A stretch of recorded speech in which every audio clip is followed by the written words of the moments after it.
یسر لی امری واحلل عقدۃ من لسانی یفقهوا قولی ربی زدنی علما اللهم فقهنی فی دینی اللهم انی اسألک علما نافعا ورزقا طیبا وعملا متقبلا اللهم صل على محمد وعلى آل محمد كما صليت على إبراهيم وعلى آل إبراهيم إنك حميد مجيد اللهم بارك على محمد وعلى آل محمد كما باركت على آل إبراهيم وعلى آل إبراهيم إنك حميد مجيد. لڑائی کی اجازت. اس میں ہم لوگوں نے دیکھا کہ 2 مرحلے تھے جس پر لڑائی کی اجازت دی گئی. فرسٹ اور سیکنڈ ہم لوگوں نے کیا، اس کے بعد ہم کو کرنا ہے. بہرحال میں فرسٹ اور سیکنڈ کا بھی آپ لوگوں کے سامنے کر دیتی ہوں کہ وجہ کیا تھے. ان پرخطرات حالات میں اللہ عز و جل نے قریش سے قتال کی اجازت نازل فرمائی. آئندہ چل کر حالات مزید بدلے تو یہ اجازت واجب کے درجے تک بھی پہنچ گئی، جس میں غیر قریش بھی شامل تھے. لیکن ان واقعات کے ذکر سے پہلے ان مراحل کو مختصر ذکر کر دینا ضروری ہے. پہلا مرحلہ مشرکین قریش کو سرجنگ سمجھنا، کیونکہ انہوں نے ہی ظلم کا آغاز کیا تھا، لہٰذا مسلمانوں کو حق پہنچتا تھا کہ ان سے لڑائی لڑیں اور ان کا مال ضبط کریں، جبکہ دوسرے مشرکین عرب کے ساتھ یہ صورتحال نہیں تھی. دوسرا مرحلہ مشرکین عرب میں سے جو قریش کا ساتھ دیں اور ان سے اتحاد کریں، یا غیر قریش میں سے جو بذات خود مسلمانوں پر ظلم و زیادتی کرے، ان سے بھی لڑنا. ٹھیک ہے. اب یہ 2 پوائنٹس کیا تھے، کیا وجہ سے کون سے سچویشنز میں اللہ نے لڑائی کی اجازت دی. اب یہاں پر مسلمانوں کو باہر ایکسٹرنل تھریٹ بھی تھا، باہر کے کفار قریش نے بھی دھمکیاں دے دیے تھے کہ نہیں اب نہیں آنا یہاں پر ورنہ تم کو قتل کر دیا جائے گا. انٹرنلی وہ لوگ لیٹرز لکھ کر لوگوں کو بھڑکا رہے تھے کہ نہیں یہاں سے ان کو نکالو. تو یہ مشرکین بھی خلاف ہو گئے تھے اور یہودی بھی خلاف میں تھے، محمد صلی اللہ علیہ وسلم کو رسول نہیں مانتے تھے. اور یہ جو ہے نا سانپ اور سانپ کی طرح یہ کیا کرتے تھے، ڈسنے کا کام کرتے تھے. کس طرح سے کہ یہ جو ہے نا اوس اور خزرج کے دشمنیوں کو اکھاڑتے رہتے تھے اور لوگوں کو لڑاتے رہتے تھے تاکہ فساد اور ہنگامہ ہو اور مسلمان یہاں سے چلے جائیں. تو اس طرح مسلمانوں کو تھریٹ تھا. اب یہ اللہ تعالیٰ کی طرف سے اس مقام پر اجازت ملی کہ ہاں اب کر سکتے، لڑائی کر سکتے. اب تک لڑائی کی اجازت نہیں تھی. ہم کو معلوم مکی دور میں اللہ نے کچھ بھی اجازت نہیں دی تھی، بس صبر کرنا، ٹالریٹ کرنا، برداشت کرنا وہاں پر تھا. کبھی بھی لڑائی اور جنگ نہیں کی گئی. ٹھیک ہے. اب اجازت ملی پہلے آن واٹ بیسس. پہلا یہ کہ کس کے ساتھ کریں اور کن سچویشنز میں کریں. پہلے کون تھے؟ قریش. یہ پہلے دشمن یہی تھے، دشمن نمبر 1. ان لوگوں نے ظلم اور زیادتی کی، مسلمانوں کو اسلام سے ہٹانا چاہنے کے لیے کتنے ہی یہ لوگوں نے کوششیں کی، جتن کی، مارا پیٹا، نکالنے پر یعنی مکہ چھوڑنے پر مجبور کرے. ٹھیک ہے. تو یہ فرسٹ دشمن ہوئے. تو ان سے جنگ کرنا. ٹھیک ہے. ان کے علاوہ کسی اور سے جنگ نہیں کرنا، بس ان سے جنگ کرنا اور ان کا مال بھی ضبط کرنا. سیکنڈ، جو مشرکین یعنی کہ جو ایسے قبیلے والے جو اہل قریش کو یعنی قریش کے لوگوں کا ساتھ دے، مل کر ساتھ دے اور پھر مسلمانوں کے خلاف آئے، تو ان لوگوں سے بھی جنگ کرنا. یعنی ایسے قبیلے والے جو اطراف مکہ میں ہو یا مکہ کے اندر ہو یا کہیں پر بھی ہو، وہ لوگ اگر مل کر آئے مدینہ پر اٹیک کرے تو ان کے ساتھ بھی لڑنا. صرف قریش کے ساتھ نہیں، قریش کو جو سپورٹ کرے. ٹھیک ہے. ایک سمپل ورڈز میں آپ یہ لکھ لیں کہ قریش کو جو سپورٹ کرے ان سے بھی لڑنا. ٹھیک ہے. مسلمانوں کے خلاف اگر سپورٹ کریں گے قریش کو جو بھی، ان کے ساتھ بھی لڑنا. تیسرا مرحلہ، جن یہود نے رسول اللہ صلی اللہ علیہ وسلم کے ساتھ عہد و پیمان کر رکھا ہے، اگر وہ خیانت کریں اور مشرکین کا ساتھ دیں تو ان کا عہد بشرط استاوری کو توڑ دینا. یعنی کیا بات ہے یہاں پر، یعنی یہود کے ساتھ بھی لڑنے کی اجازت ہے آن واٹ بیسس کہ ان کے ساتھ عہد کیا گیا تھا. کون سا عہد کیا گیا تھا یہود کے ساتھ؟ جی کون سا عہد کیا گیا تھا؟ میثاق مدینہ. جی بالکل، میثاق مدینہ عہد کیا گیا تھا، عہد وہ لوگ کرے، ایگری ہوئے، وعدہ کرے کہ ہاں ڈیفینیٹلی ہم یہ سب کرتے. اگر وہ لوگ پورا میثاق مدینہ یعنی جتنے پوائنٹس ان کے ساتھ کیے گئے، جتنے کلاز پر ان کے ساتھ بات ہوئی، وہ لوگ اگر اس پر نہیں اترے تو پھر ان سے بھی لڑنا. ٹھیک ہے، اگر وہ عہد توڑ دینے پر، عہد توڑ دیے یعنی عہد میں سے کون سا بھی پوائنٹ، اس میں سے اگر یہ پوائنٹ توڑ دیے کہ وہ لوگ جو ہے باہر والوں کو سپورٹ کرے اور مسلمانوں کی سپورٹ نہیں کرے، تو ان کے ساتھ بھی جنگ کرنا. تو اب یہ پوائنٹس آپ کے سامنے کلیئر ہونی چاہیے کہ کیا وجہ تھی، ورنہ آپ کو ہے نا بہت سے لوگ نکال کر یہ بتا دیں گے کہ دیکھو اتنا امن امن کی دعویٰ کرتے رسول اللہ صلی اللہ علیہ وسلم اور مسلمان، یہاں پر تو پورے جنگوں کا ذکر ہے. تو جنگ کس بیسس پر ہوئی، کیا سچویشنز تھے جس میں الاؤ کیا گیا جنگ کرنا، اور کس کے ساتھ کرنا، یہ بھی کلیئر رہنا چاہیے ہم کو. ٹھیک ہے، تیسرا ان یہودیوں کے ساتھ جو عہد نہیں کرے. ٹھیک ہے، 3 تھے یہودیوں میں سے، 3 گروپس ہم کو معلوم ہے.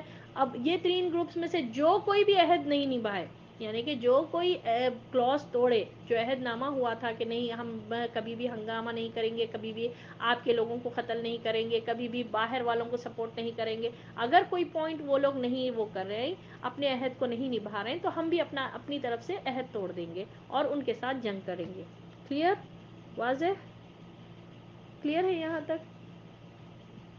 جی، 3 کون سے؟ فرسٹ قریش، فرسٹ دشمن قریش، پھر قریش کو جو سپورٹ کرے سیکنڈ، تھرڈ پھر یہود، اگر وہ لوگ اگر اپنا عہد توڑ دیں. چوتھا مرحلہ، جو اہل کتاب نصارہ مسلمانوں سے دشمنی کا آغاز کریں تو ان سے بھی لڑنا، یہاں تک کہ وہ چھوٹے بن کر اپنے ہاتھ سے جزیہ ادا کریں. ٹھیک ہے، یعنی کہ اگر کوئی نصارہ کے لوگ ہیں، یعنی کہ ایسے لوگ کرسچنس ہیں جو مسلمانوں سے دشمنی کا آغاز کریں، ٹھیک ہے، اپنی طرف سے وہ لوگ آئے دشمنی کا آغاز کرے تو ان کے ساتھ بھی لڑنا، پھر ان سے جزیہ لینا. ٹھیک ہے. پانچواں مرحلہ، جو مشرک یہودی یا نصرانی اسلام میں داخل ہو جائے اس سے ہاتھ روک لینا، اس کی جان و مال سے تعرض نہ کرنا، سوائے اس صورت کے کہ وہ خود شرعی طور پر اس کی سزاوار ہو اور اس کا حساب اللہ کے پاس ہوگا، یعنی اللہ اس کا حساب لے گا. یعنی کوئی دکھاوے کے لیے اسلام کو قبول کر لے اور آئے اسلام میں اور داخل ہو کر اسلام میں مسلمانوں کا نقصان پہنچائے تو ان سے بھی جنگ کرنا اور پھر ان کو بھی سزا دینا، اور اس کا حساب اللہ لے گا. سبحان اللہ، یعنی کہ اللہ ایسے لوگوں کا حساب لے گا جو اسلام قبول کر کے اسلام میں آ کر فساد کریں گے. ٹھیک ہے، کلیئر ہو گئے یہ 5 پوائنٹس. یہ وجوہات تھے جس کی بنا پر ان کو لڑائی کی اجازت ملی. یہی کنڈیشنز پر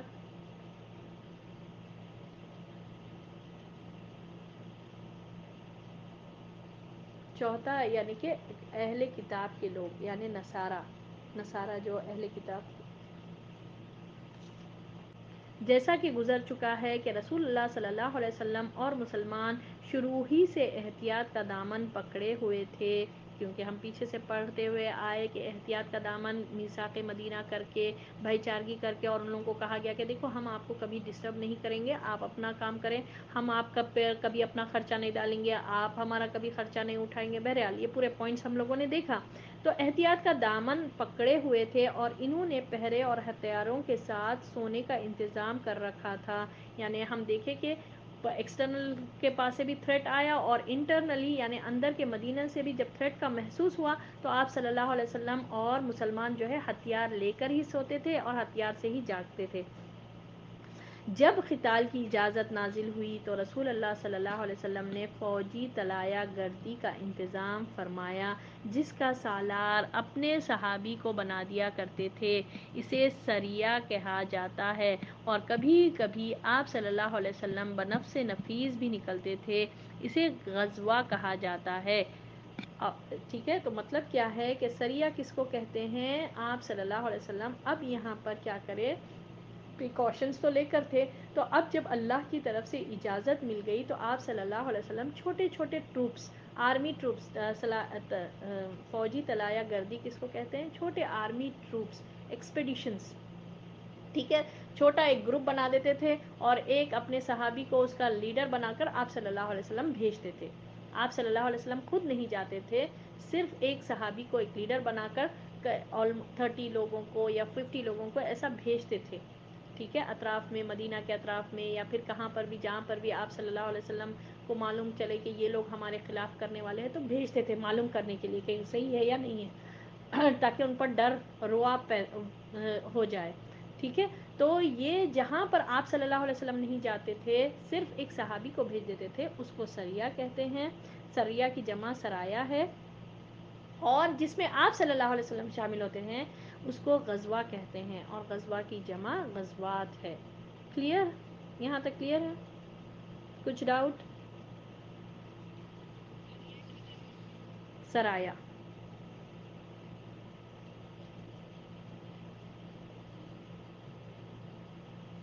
سریہ کی جمع سرایا ہے۔ سرایا اس کو کہتے ہیں جس میں آپ صلی اللہ علیہ وسلم نہیں نکلتے تھے، بلکہ کچھ گروپ بنا کر چند لوگوں کو بھیج دیتے تھے، اور اس کے ایک لیڈر نبی صلی اللہ علیہ وسلم کے صحابی ہوتے تھے، ٹھیک ہے۔ پورے مسلمانوں کا ہی گروپ رہتا تھا، مگر لیڈر کسی ایک کو بنا کر بھیج دیتے تھے، ٹھیک ہے۔ اس کو سریہ کہتے ہیں، اور جس میں آپ صلی اللہ علیہ وسلم ایز اے لیڈر خود نکلتے تھے اس کو غزوہ کہتے ہیں، ٹھیک ہے، کلیئر؟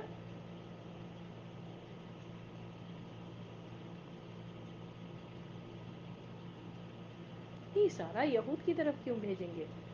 ان لوگ یہاں آپ کو یہ پوائنٹس آپ کے سامنے پڑھایا گیا، آپ کو یہ بتایا یہ گیا کہ یہود بھی ان فیوچر کریں گے، عہد توڑیں گے تو ان سے جنگ کریں گے، ٹھیک ہے۔ کیوں جنگ ہوئی تھی وہ بتایا گیا آپ کو، ٹھیک ہے۔ یہ سرایا جو ہے نا، ٹروپس، ایک چھوٹے چھوٹے آرمی ٹروپس بنا کر آپ صلی اللہ علیہ وسلم بھیجتے تھے کہ سب کی دیکھنے کے لیے کہ کوئی ہمارے خلاف کوئی پرابلم کوئی کرنا ہے تو نہیں، ایک کوئی آرمی تو تیار کر کے ہم لشکر بنا کر ہمارے خلاف آنے والے تو نہیں ہیں اٹیک کرنے کے لیے، ٹھیک ہے۔ تو یہ آپ صلی اللہ علیہ وسلم کی اسٹریٹجیز تھے کہ چھوٹے چھوٹے دستوں کو بھیجتے تھے، جا کے معلوم کر کے آؤ، تاکہ لوگوں کو بھی یہ ہو کہ ہاں یہ مسلمان جو ہے نا چوکنا ہے، آ رہے ہیں یہ لوگ، آ رہے ہیں ہماری انفارمیشن لیتے جا رہے ہیں، یہ نہیں کہ خالی یہ آ کر بس خالی اللہ اللہ کا کام کر رہے ہیں، خالی دین کا کام کرنے میں مصروف نہیں ہے، بلکہ یہ لوگ بھی ہوشیار ہے، یہ لوگ بھی اب ڈیفینڈ کرنے کے قابل ہے۔ یہ آپ صلی اللہ علیہ وسلم کی اسٹریٹجی تھی بتانے کی، ٹھیک ہے۔ یہ سمجھ میں آ رہا؟ کلیئر ہوا؟ ہاں، تو اب کیا ہوا، یہ جو ایکسپیڈیشنز، یہ جو آرمی ٹروپس آپ صلی اللہ علیہ وسلم بھیج رہے تھے، اس کا مقصد کیا تھا؟ فرسٹ مقصد کیا تھا؟ دشمن کی نقل اور حرکت کا پتہ لگانا اور مدینے کے اطراف کو محفوظ رکھنا، ٹھیک ہے۔ اب آپ کو سمجھ میں آتا ہے یہ سرایا بھیجنے کا مقصد کیا تھا، کہ دشمنوں کے حرکت کا پتہ لگانا کہ کیا یہ لوگ کیا کر رہے ہیں، اب آئندہ کیا سٹیپ اٹھانے والے ہیں، کہیں ایسا تو نہیں ہے کہ مدینہ پر اٹیک تو نہیں کرنے والے ہیں، اور ایٹ دا سیم ٹائم مدینہ کے اطراف کو محفوظ رکھنا، یعنی مدینہ کے بارڈرز پر بھی کوئی ایسا نہیں ہو کہ کوئی مدینہ کے بارڈرز میں کوئی کسی کو پیسے کھلا کر، رشوت دے کر مدینہ پر جو ہے اٹیک کرانا چاہ رہے، تو مدینہ کے اطراف کو بھی محفوظ کرنا، ٹھیک ہے۔ یہ ایک تھا۔ سیکنڈ، قریش کے قافلوں سے چھیڑخانی کر کے ان پر دباؤ ڈالنا، چھیڑخانی کرنا یعنی کہ ان کو بتانا کہ یہ اب ہم لوگ پیچھے ہٹنے والے نہیں ہیں، اب ہم لوگ بھی اسٹرانگ ہو گئے، پہلے کی طرح آپ کے سے ہمیشہ مار کھاتے رہنا یہ ہمارا معاملہ نہیں ہے۔ یہ قریش کے قافلوں سے چھیڑخانی کر کے ان پر دباؤ ڈالنا، تاکہ انہیں اپنی تجارت اور جان و مال کے لیے خطرے کا احساس ہو جائے۔ اس کے بعد یا تو وہ اپنی حماقت سے باز آ کر مسلمانوں سے صلح کر لیں اور انہیں اسلام کو پھیلانے اور اس پر عمل کرنے کے لیے آزاد چھوڑ دیں، اور یہی مسلمانوں کی انتہائی آرزو تھی، یا جنگ اور قتال کا راستہ اپنائیں، اور ظاہر ہے کہ ایسی صورت میں سب سے پہلے اپنی تجارت کا راستہ یہ لوگ کھو دیں گے، ٹھیک ہے۔ اب مطلب کیا ہے اتنے لائنز کا، ٹھیک ہے۔ قریش کے قافلے آتے جاتے تھے، مدینہ ہی مین روٹ تھا، یمن کو جانا ہوتا یا شام کو جانا ہوتا، کہیں پر بھی جانا ہوتا تو ان کو مدینہ سے ہی کے تھرو ہی جانا پڑتا تھا۔ تو اب مدینہ کے تھرو جب یہ قافلے جاتے تھے تو ان پر اٹیک کر کے ان کو بتانا یہ مقصد تھا کہ ایک تو ہم لوگ پیچھے ہٹنے والے نہیں ہیں، یہ نہ سمجھے کہ ہم لوگ ڈر گئے، ڈرا کر بھی جائے تھے نا سعد بن معاذ کو کہ نہیں آنا، ہم تم پر قتل کریں گے، اور تم کو وارننگ دھمکیاں دے کر بھی جائے تھے نا، تو ہم بھی پیچھے ہٹنے والوں میں سے نہیں ہیں، ٹھیک ہے۔ تو اس وجہ سے ان پر ان کے قافلوں پر اٹیک کر کے، تاکہ ان کو بھی احساس ہو کہ نہیں بھائی مسلمان اب اچھے اسٹرانگ ہو گئے، ہمارے اس پر اٹیک کرے، ان لوگوں کو احساس ہو جائے اور وہ لوگ مسلمانوں کو اسلام اچھے سے یعنی کہ اچھے سے امن کے طور پر اٹیک نہیں کر کے یہ مسلمان جو ہے اپنا اسلام اچھے سے امن کے ساتھ عمل کر سکیں. ان لوگوں کی یہ خواہش تھی اور یہی تھا ان کو، یہی ایک مقصد تھا. اب آپ ہمارے کو نکالے یہاں سے، کچھ بھی کرے ہوں گے، مگر اب ہمارے کو اب ہم دور چلے گئے آپ سے، مکہ سے تو دور چلے گئے، اب ایک اسٹیٹ پہ ہے بھائی، یہاں تو ہمارے کو سکون سے رہنے دو، یہاں پر کیوں ہم پر اٹیک کر رہے ہیں. یہ ان کا مقصد تھا. اب ہمارے کو سکون سے رہنے دو، صلح کر لو ہمارے ساتھ کہ کبھی ہمارے سے ہم پہ اٹیک نہیں کریں گے، ہم اپنا دین امن کے ساتھ فالو کر لیں گے، ہم جہاں بھی رہیں گے ہم بھی اسلام کے ساتھ رہیں گے. مگر یہ تو نہیں تھا قریش کا، یہ انٹینشن نہیں تھا.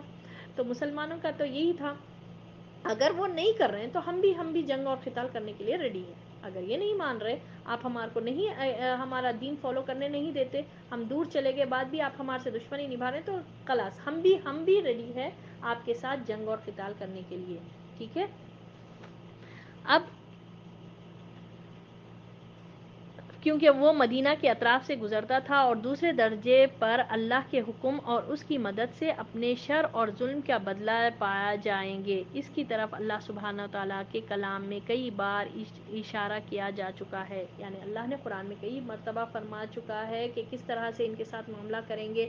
اگر یہ لوگ باز نہیں آئے تو خلاص ان کے ساتھ جنگ کرو. اللہ نے ہم کو حکم دیا کہ اگر یہ لوگ باز آ جائے تو تم بھی اپنا ہاتھ روک لو. ٹھیک ہے. قرآن میں ہم پڑھتے ہوئے آئے ہیں، آیتوں میں ہے یہ موجود. تو بہرحال اب مدینہ سے تو ہو کر گزرنا تھا. اگر وہ لوگ آئے، اگر اٹیک کرے تو ان کو معلوم ہو جائے کہ مسلمانوں کا یہ ہے، مسلمانوں کی ایک ٹیم بن گئی ہے، اب ان لوگوں کے پاس بھی اب ہے، وہ لوگ کے پاس بھی طاقت آ گئی ہے، وہ لوگ بھی اٹیک کرنے والے ہیں، تو ہم پیچھے ہٹ جائیں، ہم ان کا راہ چھوڑ دیں گے. اگر راہ نہیں چھوڑ رہے تو یہ لوگ بھی جنگ کے لیے ریڈی ہے. یہ بتانا مقصد تھا. ٹھیک ہے. کلیئر ہے یہ فرسٹ پوائنٹ. اب یہاں پر دیکھیے مسلمانوں کو، اب اگر آپ یہاں پر دیکھیے مکے سے نکلے مسلمان گئے مدینہ میں، سوچے یہ کہ یہاں پر ہم اب کوئی کشمکش نہیں ہوگی، بھائی ہم یہاں پر سکون سے رہیں گے. مگر دیکھیے چیلنجز ہر جگہ مل رہے ہیں مسلمانوں کو. وہاں پر بھی سبحان اللہ مدینہ کے اندر سے بھی مل رہے، مدینہ کے اطراف میں بھی یہ جو ہے نا قریش کے لوگ جو ہے قافلے ان کو بھیجتے تھے، اور ان کا مین مقصد یہ تھا کہ زیادہ مال جمع کر کے مسلمانوں پہ اٹیک کریں گے. ٹھیک ہے. یہ رہنا چاہیے آپ کو کلیئر کہ قریش کے لوگ کیسا اٹیک کرنا چاہ رہے تھے. اب سیکنڈ پوائنٹ یہ ہوا. تھرڈ پوائنٹ، دوسرے قبائل کے ساتھ دوستی و تعاون اور جنگ نہ کرنے کا معاہدہ کرنا. یعنی اب جب جاتے تھے یہ سرایا جو جاتے تھے، ان کے مقصد بتایا جا رہا ہے یہاں پر. ایم کیا تھا؟ فرسٹ پہلے تو سب کی نقل رکھنا، سب کے حرکتوں پر اس کو دیکھتے رہنا کہ ان کی کیا حرکت ہے، کوئی ہم پر اٹیک تو نہیں کرنے والے ہیں. سیکنڈ، قریش کے قافلوں پر اٹیک کرنا تاکہ ان کو معلوم ہو جائے کہ ہم بھی پیچھے ہٹنے والے نہیں ہیں. تھرڈ، کہ جو اطراف کے قبائل ہے جہاں پر بھی یہ سرایا جاتے تھے، یہ ٹروپ جاتا تھا، یہ آرمی ٹروپ وہاں پر جا کر ان کو ٹھیک ہے ان کے ساتھ دوستی اور تعاون کرنا. یعنی ان کے ساتھ دوستی کے معاہدے ایگریمنٹ کرنا کہ دیکھو آپ ہماری مدد کرنا، آپ ہمارے خلاف اگر کوئی دشمن آ رہے ہیں تو آپ ہم کو بتانا. ایسے تعلقات ان کے ساتھ بھی قائم کر رہے تھے. اور فورتھ مقصد کیا تھا؟ اللہ کا پیغام پہنچانا اور قولاً اور عملاً اسلام کی دعوت دینا. اور کیا تھا؟ یہ مقصد تو ہمیشہ ہم دیکھتے رہے کہ اللہ کی توحید یعنی اللہ کے دین کو پھیلاتے رہنا، اور وہاں پر بھی عملاً بھی کرنا اور قولاً بھی کرنا، یعنی بول کر بھی کرنا اور عمل سے بھی بتانا کہ ہم مسلمان ہیں. پھر یہ پوائنٹس تھے. اس سلسلے میں پہلا سریہ جو رسول اللہ صلی اللہ علیہ وسلم نے بھیجا وہ سریہ سیف البحر کہلاتا ہے. اسے آپ صلی اللہ علیہ وسلم نے رمضان سن 1 ہجری میں بھیجا اور اپنے چچا حضرت حمزہ بن عبد المطلب رضی اللہ تعالیٰ عنہ کو اس کا امیر بنایا. اس میں کل 30 مہاجرین تھے. یہ لوگ ایس کی طرف بحر احمر کے ساحل تک گئے اور قریش کا ایک قافلہ جو ابو جہل کی سرگردگی میں شام سے آ رہا تھا اس سے سامنا کیا. دونوں فریق نے صفیں باندھ لی اور قریب تھا کہ جنگ ہو جاتی، لیکن مجدی بن عمر جہنی نے نے بیچ بچاؤ کرا دیا اور دونوں فریق واپس چلے گئے۔ یہ اسلامی تاریخ کا پہلا سریہ اور پہلا فوجی عمل تھا۔ اس کا جھنڈا سفید تھا اور یہ اسلامی تاریخ کا پہلا جھنڈا تھا اور اس کے علمبردار ابو مرصد کناز بن حسین غنوی تھے۔ ٹھیک ہے، پہلا سریہ جو ہوا، پہلا آرمی ٹروپ، پہلا ایکسپیڈیشن جو آپ صلی اللہ علیہ وسلم نے بھیجا۔ اور سریہ کس کو کہتے ہیں؟ جس میں آپ صلی اللہ علیہ وسلم نہیں جاتے، جس میں آپ صلی اللہ علیہ وسلم چند لوگوں کو بھیجتے، جس کا ایک لیڈر ایک صحابی ہوتے، تو آپ صلی اللہ علیہ وسلم ہم اس کو سریہ کہتے ہیں۔ تو آپ صلی اللہ علیہ وسلم نے جو پہلا سریہ بھیجا اس کو کہتے ہیں سریہ سیف البحر۔ ٹھیک ہے، یہ نام یاد رکھنا۔ سریہ کون سا تھا؟ سیف البحر۔ ٹھیک ہے، اس میں کتنے تھے؟ 30 مہاجرین تھے، اور یاد رکھیے اس میں مہاجرین ہی تھے، مہاجرین تھے، اور یہ لوگ ایک علاقہ ایسٹ کی طرف تک گئے اور وہاں پر قریش کا ایک قافلہ جس کا لیڈر، ایک کاروان تھا قریش کا جس کا لیڈر ابو جہل تھا، اس کو فیس کرے۔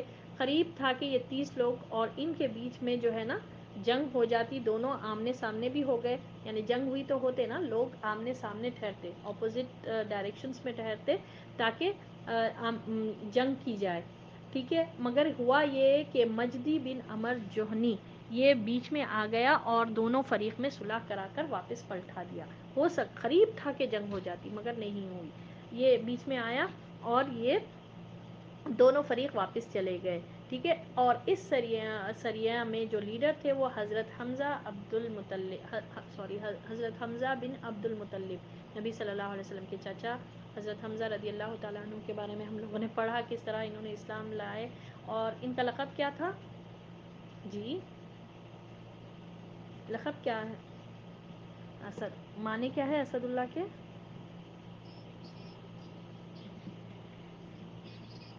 اللہ کے شیر، ویری گڈ، ماشاء اللہ، بارک اللہ فیک، لائن آف اللہ اس میں کہا جاتا۔ ٹھیک ہے، تو بہرحال حمزہ رضی اللہ تعالیٰ عنہ فرسٹ سریہ کے لیڈر تھے، 30 مہاجرین کے ساتھ گیا تھا، اور اس کو کیا کہا جاتا؟ سریہ سیف البحر، یہ یاد رکھنا، یہ امپورٹنٹ ہے۔ ٹھیک ہے، اور ہوئی نہیں تھی کوئی جنگ، ابو جہل کے خلاف تھا، یہ کاروان لے کر جا رہا تھا وہ، مگر ہوئی نہیں، قریب تھا کہ ہوتا، مگر یہ بیچ میں آیا، یہ شخص مجدی بن عمر جوہنی یہ بیچ میں آیا تو یہ بچ گیا۔ ٹھیک ہے، یہ اسلامی تاریخ کا پہلا سریہ تھا، اور اس کا جو ہے نا جھنڈا سفید تھا، اور جھنڈے کا علمبردار یعنی فلیگ بیرر کون تھے؟ ابو مرصد کناز بن حسین، یعنی ایک فلیگ جھنڈا اٹھانے والا بھی ایک ہوتا شخص، وہ کون تھے؟ یہ ابو مرصد کناز بن حسین۔ ٹھیک ہے، یہ تھے۔ اس کے بعد پے در پے، یعنی اس کے بعد ہر تھوڑے دن کو سریے بھیجے جاتے تھے، سریے روانہ کیے گئے، چنانچہ شوال میں۔ ٹھیک ہے، اب یہ گیا تھا رمضان میں، پھر اب شوال میں دیکھیے ابو عبیدہ بن حارث کو 60 مہاجرین کے ساتھ بطن رابق علاقے کا نام ہے، وہاں پر بھیجا گیا۔ وہاں ابو سفیان سے سامنا ہوا جو 200 آدمیوں کے ساتھ تھا، دونوں طرف سے تیر چلے لیکن جنگ نہ ہوئی۔ ٹھیک ہے، اب سیکنڈ سریہ ہوا ابو عبیدہ بن حارث، یہ بھی مہاجر صحابی تھے، ان کی اس لیڈرشپ میں 60 مہاجرین کو ہی بھیجا گیا، انصار ابھی شامل نہیں تھے۔ فرسٹ سیریا میں بھی 30 تھے، سیکنڈ میں بھی ابو عبیدہ بن حارث رضی اللہ تعالیٰ عنہ جو ہے ایک مہاجر صحابی تھے۔ ابو عبیدہ بن جراح معلوم ہے نا ہم کو، امت کے امین کہتے ہیں ان کو، ابو عبیدہ بن جراح۔ ٹھیک ہے، 60 مہاجرین کے ساتھ ان کو بطن رابق ایک جگہ بھیجے نبی صلی اللہ علیہ وسلم کہ وہ وہاں جائیں۔ وہاں پر ابو سفیان کا قافلہ تھا، سامنا ہوا، دونوں کے فریق میں یعنی دونوں گروپ سے چلے تیر مگر جنگ نہیں ہوئی۔ ٹھیک ہے، بالکل ویسی واپس آ گئے۔ پھر دیکھیے اب یہاں پر ہوا شوال کے بعد، پھر ذی قعدہ میں، شوال کے بعد ہم دیکھتے ہیں ذی قعدہ میں ہوا۔ ذی قعدہ میں حضرت سعد بن ابی وقاص رضی اللہ تعالیٰ عنہ کو 20 مہاجرین کے ساتھ رابق کے قریب قرار کی طرف بھیجا گیا، لیکن ان کا بھی کسی سے سامنا نہیں ہوا۔ اس کے بعد سفر سن 2 ہجری میں 70 مہاجرین کے ساتھ رسول اللہ صلی اللہ علیہ وسلم بذات خود نکلے اور ابوا یا ودان تشریف لے گئے، لیکن کسی سے سامنا نہ ہوا۔ اس سفر میں آپ صلی اللہ علیہ وسلم نے عمر بن مخشہ الزمری کے ساتھ امان اور تعاون کا معاہدہ کیا۔ یہ پہلی مہم ہے جس میں رسول اللہ صلی اللہ علیہ وسلم نے بذات خود نکلے۔ کیا ہوا تھا؟ دیکھیے، پہلے ابو عبیدہ بن جرح فرسٹ، حمزہ بن عبد المطلب، پھر سیکنڈ ابو عبیدہ بن جرح، یہ دونوں لیڈرز کے ذریعے سے 2 سرائے بھیجے گئے۔ تھرڈ سریہ سعد بن ابی وقاص رضی اللہ تعالیٰ عنہ کی لیڈرشپ میں بھیجا گیا۔ فورتھ میں محمد صلی اللہ علیہ وسلم سفر 2 ہجری۔ ٹھیک ہے، اب آپ دیکھیے ہر مہینہ جا رہا ہے یہاں پر۔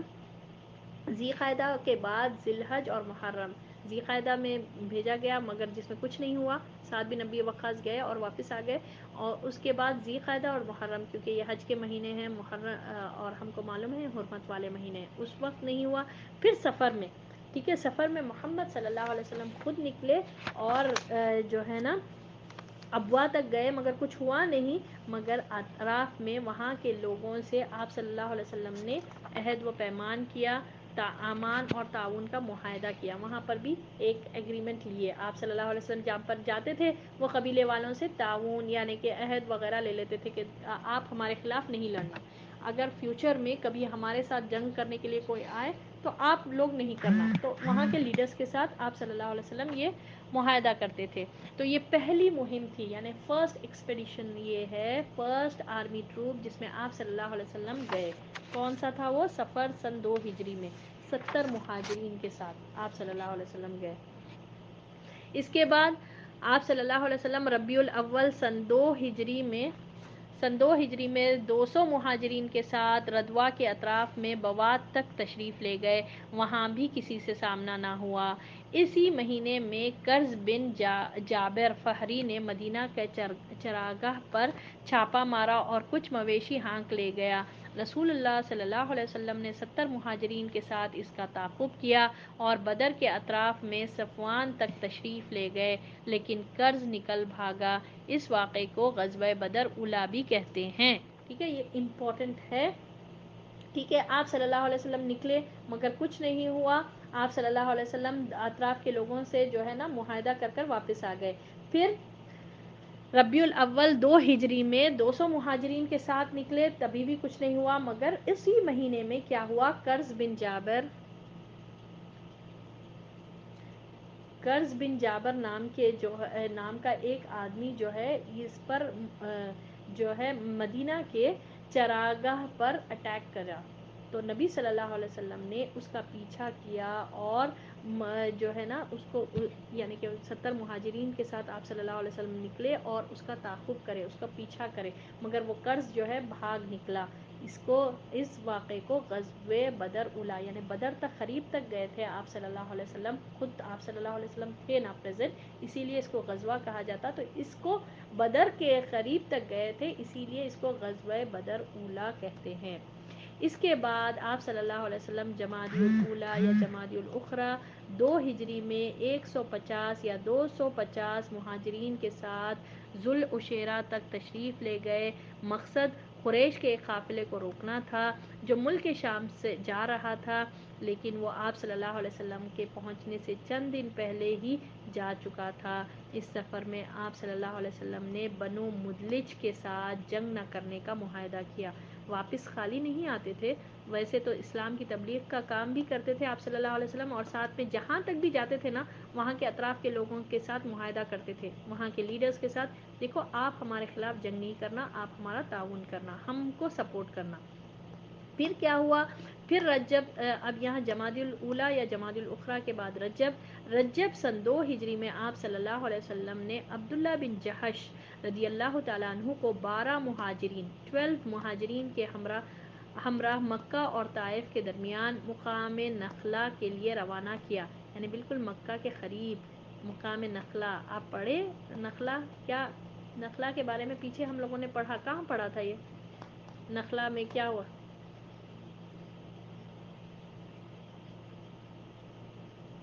ہاں، قرآن سن کے کیا کرے؟ ہاں، وہ مسلمان ہو گئے تھے نا، جی بالکل، سورۃ الاحقاف میں بھی تھوڑا ہے اور سورۃ الجن میں بھی ہے، بالکل ماشاء اللہ، بارک اللہ فیک۔ تو یہ وادی، یہ نخلا میں پہنچ کر آپ صلی اللہ علیہ وسلم نے نماز پڑھی تھی، تو جنوں نے قبول کیا تھا قرآن سن کر فوری اسلام لائے اور یہ لوگ تبلیغ کرنے کے لیے چلے گئے تھے، حالانکہ آپ صلی اللہ علیہ وسلم طائف گئے تھے مگر ان لوگوں نے نہیں مانا، تو اللہ نے جنوں کو بھیجا۔ تو بہرحال یہاں ہوا تھا، تو اتنا قریب بھیجے تھے آپ صلی اللہ علیہ وسلم نخلا تک، طائف، مکہ اور طائف کے بیچ میں نخلا کا جو مقام تھا، وہاں تک آپ صلی اللہ علیہ وسلم نے عبداللہ بن جہش کو لیڈر بنا کر، اب عبداللہ بن جہش لیڈر ہے تو یہ سریہ ہوا یا غزوہ ہوا؟ ہاں، ویری گڈ، ماشاء اللہ، بارک اللہ۔ ہاں، تو اب وہ قریش کے قافلے کی خبر لانے کے لیے نبی صلی اللہ علیہ وسلم نے بھیجا، مگر ان لوگوں نے قافلے پر حملہ کر کے ایک آدمی کو قتل اور 2 کو قید کر لیا اور قافلے کو ہانک لائے۔ اس حرکت پر رسول اللہ صلی اللہ علیہ وسلم ناراض ہوئے، چنانچہ قیدیوں کو چھوڑ دیا گیا اور مقتول کا خون بہا ادا کیا گیا۔ ٹھیک ہے، کیا ہوا تھا کہ آپ صلی اللہ علیہ وسلم بولے صرف ڈرا کر واپس آ جانا۔ ٹھیک ہے، دیکھیے آپ صلی اللہ علیہ وسلم 12 آدمی جا کر خوش نہیں ہوئے، شاباشی نہیں دیے، ویری گڈ، بہت اچھا کام کر کے آئے، 1 کو مار دیے، 2 کو قیدی بنا کر لائے، شاباشی نہیں دیے، بلکہ آپ صلی اللہ علیہ وسلم ناراض ہوئے اور کیا کرے، دیت بھی ادا کرے، یعنی کہ وہ جو ایک شخص قتل ہو گیا تھا اس کی دیت ادا کیے گئے۔ اور یہ دیکھیے رجب کا مہینہ تھا، ہم لوگوں نے دیکھا پیچھے پڑھا کہ آپ صلی اللہ علیہ وسلم ذی الحج اور محرم ذی القعدہ کے مہینے میں نہیں ہوا تھا، محرم حرمت والے مہینے تھے، نہیں کرے تھے، اب یہاں پر رجب کے مہینے میں ہوا، تو کیا ہوا، اب لوگوں نے کیسا ہنگامہ کیا، دیکھیے یہ واقعہ رجب کے آخری تاریخ کو پیش آیا تھا، جس کا علم ان کو نہیں تھا، عبداللہ بن جہش کو، کہ وہ آخری تاریخ چل رہی تھی، ان کو نہیں معلوم تھا، رجب کا لاسٹ ڈیٹ پر پیش آیا تھا، اس لیے مشرکین نے شور مچایا۔ کیوں مشرکین؟ کہاں کے مشرکین؟ وہاں پر تھے، مکہ میں بھی تھے مشرکین اور یہاں پر بھی مدینہ کے، وہ لوگ شور مچائے، یہ کیا حرمت والے مہینے، ہم کو معلوم ہے، مکے میں بھی ہم لوگوں نے پڑھا کہ حرمت والے مہینوں کو وہ لوگ بھی مانتے تھے، 4 مہینے حرمت والے ہیں، پیچھے ہم لوگوں نے پڑھتے ہوئے آئے، تو بہرحال اب ان لوگوں نے شور مچایا کہ حرام مہینوں کی حرمت پامال کر دی ہے، یہ مسلمان کس طرح کا دین فالو کر رہے ہیں کہ یہ لوگ حرام مہینوں کی حرمت پامال کریں، اور آپ صلی اللہ علیہ وسلم بھی اس وجہ سے پریشان ہوئے، تو اللہ نے اس کا ذکر قرآن میں اس طرح ارشاد فرمایا، اعوذ باللہ من الشیطان الرجیم، یسألونک عن الشہر الحرام قتال فیہ قل قتال فیہ کبیر وصد عن سبیل اللہ وکفر بہ والمسجد الحرام واخراج اہلہ منہ اکبر عند اللہ والفتنة اکبر من القتل، جس کا ترجمہ سورۃ البقرہ آیت نمبر 217 میں اللہ نے ارشاد فرمایا۔ اب کنفیوژن والا معاملہ ہو گیا تھا، قتل کرے، اب لوگ مشرکین یہاں پر ہنگامہ کر رہے ہیں، ایک ایشو بنا رہے ہیں، ایک چھوٹی سی غلطی ہو گئی، ٹھیک ہے، یہ لوگ کرے بلنڈرز، تو اللہ نے اس کا ذکر، مسلمانوں کو حل بتایا، مسلمان کنفیوز ہو رہے تھے کہ ہمارے ساتھ ایسا معاملہ ہو گیا، تو اللہ نے ذکر قرآن میں فرمایا، سورۃ البقرہ آیت نمبر 217، جس کا ترجمہ ہے، لوگ آپ صلی اللہ علیہ وسلم سے حرام مہینے میں لڑائی کے متعلق پوچھتے ہیں، ٹھیک ہے، اب لوگوں نے سوال کیا کہ کیا اے اللہ کے رسول صلی اللہ علیہ وسلم ان مہینوں میں لڑائی کرنا کیسا ہے، تو آپ صلی اللہ علیہ وسلم کہہ دیں، اس میں جنگ کرنا بڑا گناہ ہے، اور اللہ کی راہ سے روکنا اور اس کے ساتھ کفر کرنا، ٹھیک ہے، یہ گناہ ہے، اللہ تعالیٰ کاؤنٹ کرا رہا، اللہ کی راہ سے روکنا اور اس کے ساتھ کفر کرنا اور مسجد حرام سے روکنا، تھرڈ، اور اس کے باشندوں کو وہاں سے نکالنا، یہ سب اللہ کے نزدیک اور زیادہ بڑا گناہ ہے، اور فتنہ قتل سے بڑھ کر ہے، ٹھیک ہے، اب ان لوگ اتنے بڑے بڑے فتنے مچائے، مشرکان مکہ کیا کیا کرے، اللہ کے راستے سے روکے، اللہ کی عبادت نہیں کرنے دیتے تھے، اور اللہ کے ساتھ کفر کرے، یعنی محمد صلی اللہ علیہ وسلم کو نہیں مان کر دیے، نبی صلی اللہ علیہ وسلم جو لے کر آئے قرآن کو نہیں مانے، انکار کرے، مسجد حرام سے روکے، ہم دیکھیں کس طرح نماز پڑھنے نہیں دیتے تھے، جب آپ صلی اللہ علیہ وسلم مسجد حرام کی طرف جاتے تھے، کعبے کے سامنے سجدہ کرتے تھے، تو کتنی اذیتیں ان لوگوں نے دی، مسلمان تو آتے ہی نہیں تھے، مسلمانوں کو تو روکتے تھے، کمپلیٹلی وہ کرتے تھے، اور اس کے باشندوں کو، یعنی وہاں کے رہنے والوں کو، مکہ کے رہنے والوں کو وہاں سے نکالے، مجبور کر دیے، حبشہ کی طرف گئے اور مجبور کر دیے، وہاں سے نکالے، ٹھیک ہے. سوشل اکانومی ہم دیکھیں کہ سوشل بائیکاٹ بھی کرے تھے یہ لوگ کمپلیٹلی, مسجد حرام کو نہیں آنا, ہم سے آپ تمہارا کوئی تعلق نہیں ہے, 3 سال تک بائیکاٹ بھی کرے تھے. یہ بڑے بڑے فتنے کر کے جسٹ مسلمانوں سے ایک غلطی ہوئی, اپنے بلنڈرز کو بھول گئے, ایک بھول کو اتنا بڑا ایشو بنا رہے غلطی سے. وہ بھی عبداللہ بن جہش کو نہیں معلوم تھا کہ رجب کی آخری تاریخ ہے, تو اس کو اتنا بڑا بلنڈر, اتنا بڑا ایک وہ بنا کر یہ لوگ ایشو بنا کر بتا رہے. تو اللہ تعالیٰ بتا رہا ہے کہ پہلے یہ لوگ خود اپنے فتنوں کو دیکھیں. تو اللہ کے نزدیک فتنہ زیادہ بڑا گناہ ہے قتل سے.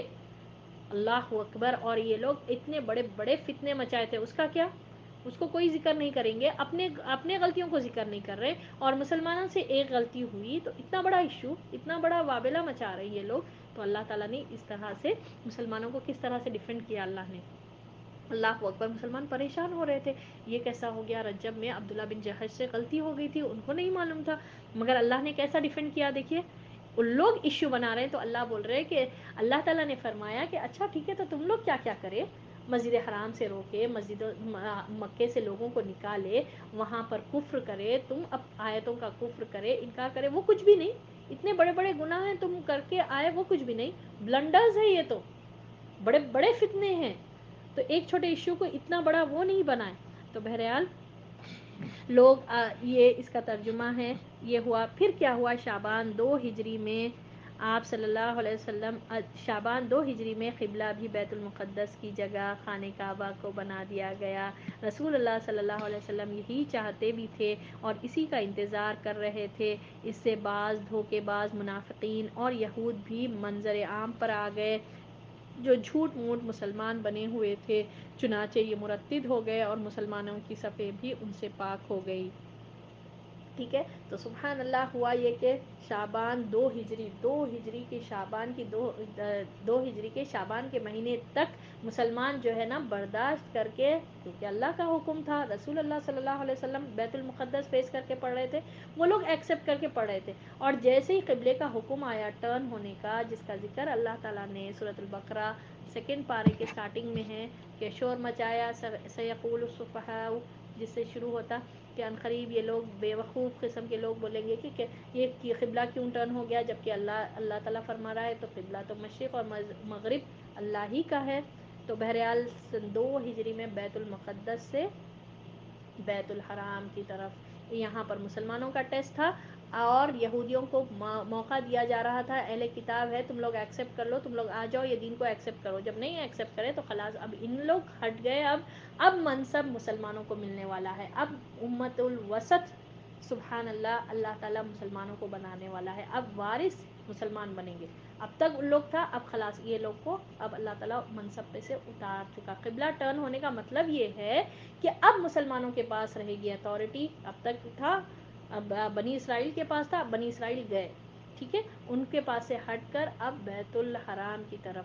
ٹھیک ہے. ایک تو یہاں پر مسلمانوں کا ٹیسٹ تھا, اور دوسری طرف جو ہے ان لوگوں کو موقع دیا جا رہا تھا, وہ لوگ ہار گئے, وہ لوگ لوزرز رہے, اور مسلمانوں کو اب فائنل ان لوگوں کو امت بنایا گیا. ان لوگوں کو مین امت جو وارث بنیں گے, اس دنیا کے جو خلیفہ بنیں گے, وہ اللہ نے مسلمانوں کو چوز کیا. اب اس پر یہ دھوکے باز منافقین اور یہود جو ہے نا ہنگامہ برپا کر دیے, یہ کیا ہمارے قبلے سے ہٹ کر دوسرے قبلے کی طرف ٹرن ہو گئے. تو اللہ تعالیٰ اس کا ذکر قرآن میں فرما دیا کہ یہ لوگ تو کریں گے, یہ بے وقوف قسم کے لوگ, یہ لوگ جانتے نہیں کہ مشرق اور مغرب اللہ ہی کی ہے. نبی صلی اللہ علیہ وسلم کی بہت زیادہ چاہت تھی. قد نرا تقلب ہم یہ آیت ہے نا سورۃ البقرہ کی, قد نرا تقلب وجهك في السماء فلنولینک قبلۃ ترضاها. ہم آپ کا بار بار چہرہ, آپ صلی اللہ علیہ وسلم کی خواہش تھی, بار بار چہرہ اٹھتا تھا آپ صلی اللہ علیہ وسلم کا آسمان کی طرف کہ قبلہ ٹرن ہو جائے, قبلہ مسجد حرام کی طرف ہو کر. اور ہم کو معلوم ہے جو مدینہ گئے ہوں گے, مسجد قبلتین یعنی کہ ایک وہ مسجد جہاں پر نماز چل رہی تھی, اور نماز کے دوران ہی قبلہ ٹرن ہونے کی آیت آئی, اور آپ صلی اللہ علیہ وسلم نے قبلہ ٹرن کیا کمپلیٹلی اپوزٹ ڈائریکشن, یعنی پیچھے والے لوگ کمپلیٹلی سامنے, سامنے والے لوگ کمپلیٹلی اپوزٹ 180 ڈگریز کا ٹرن ہوا. سبحان اللہ. بیت المقدس اور بیت الکعبہ سے ٹرن ہوا. کب ہوا یہ یاد رکھنا, شعبان 2 ہجری میں قبلہ ٹرن ہوا. شعبان 2 ہجری تک مسلمان جو ہے بیت المقدس کی طرف فیس کر کے نماز پڑھتے تھے. بہرحال ہم یہیں تک آج کا رکھیں گے اور یہ ٹاپک کو انشاءاللہ کل کنٹینیو کر کے ہم دیکھیں گے انشاءاللہ. اب شعبان تک کا ہم لوگوں نے کمپلیٹ کیا. رمضان سیکنڈ ہجری میں اسلام کی پہلی جنگ کس طرح سے ہوئی, غزوہ بدر, کیا ریزن تھے, کیا وجوہات تھے, کیا مسلمانوں کا کنڈیشن تھا اور اللہ کی کیسی مدد آئی, اور یہ اسلامک ہسٹری کی فرسٹ غزوہ بیٹل آف بدر انشاءاللہ کل ہم پڑھیں گے. اللہ سے بہت زیادہ دعا ہے کہ اللہ تعالی ہمارے بیٹھنے کو قبول فرمائے اور اللہ ہم سب کے پڑھنے کو اللہ تعالی ہم کو ویسے ہی سمجھنے والا بنائے اور عمل کرنے والا بنائے اور اس دین سے ویسی محبت کرنے والا بنائے جیسی اس سے محبت کرنا چاہیے. آمین یا رب العالمین. وآخر الدعوانا ان الحمد للہ رب العالمین. سبحان ربک رب العزت عما یصفون وسلام علی المرسلین والحمد للہ رب العالمین. سبحانک اللہم وبحمدک نشہد ان لا الہ الا انت نستغفرک ونتوب الیک. السلام علیکم ورحمۃ اللہ وبرکاتہ.